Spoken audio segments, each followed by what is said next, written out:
back to another Wuthering Waves recipe video. Today I'm recreating Chisa's special recipe, the Lemon Scented Sukiyaki, a cozy, comforting dish that Chisa enjoys during the cold winters. As always, the written recipe will be in the description below, and please subscribe to the channel if you enjoyed and want to see more cooking content.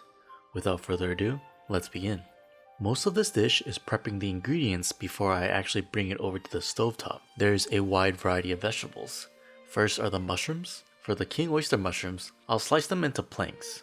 Not too thin, maybe like a 1/4 inch per slice. For the shiitake mushrooms, I'll create cross-shaped cuts into the top of the mushrooms to create those cross-shaped marks.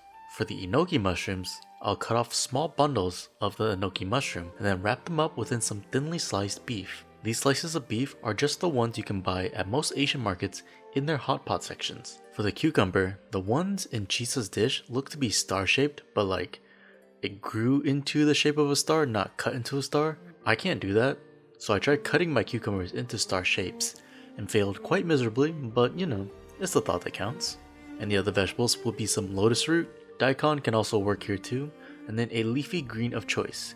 I'm using a variant of bok choy here. So all these vegetables plus the beef wrapped mushrooms are ready to go. Over to the pot. For the broth, I'm starting with dashi. Could make this yourself or use instant dashi that can be bought at most Asian markets. Then to season the broth, I'm adding sake, mirin, and soy sauce. If you don't want to use any alcohol in this dish, you could add a touch of sugar or sweetener of choice, just don't make it too sweet. Chisa's dish is called Lemon Scented Sukiyaki, so next up are slices of lemon. Once the broth started simmering, I started adding my ingredients, and halfway through I realized the in-game picture is definitely the sukiyaki before everything got cooked. But it is what it is, so I added all the ingredients into the pot, including some cubed tofu. Once the mushrooms and meat are fully cooked through, which only took about 5 minutes, I added the more fragile vegetables like the leafy greens and the cucumber. I couldn't find any lobster claws near me without buying a full lobster, so I substituted some crab claws instead.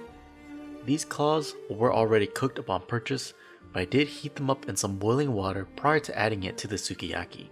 Now that everything is cooked, I tried my best to reassemble the dish to match the in-game image as much as I could. It was quite a struggle with everything being so hot, but I think we got there. And that completes Chisa's special recipe from Wuthering Waves, the Lemon Scented Sukiyaki. This was a very simple and comforting dish, best enjoyed with a side of like rice and maybe a dipping sauce of choice.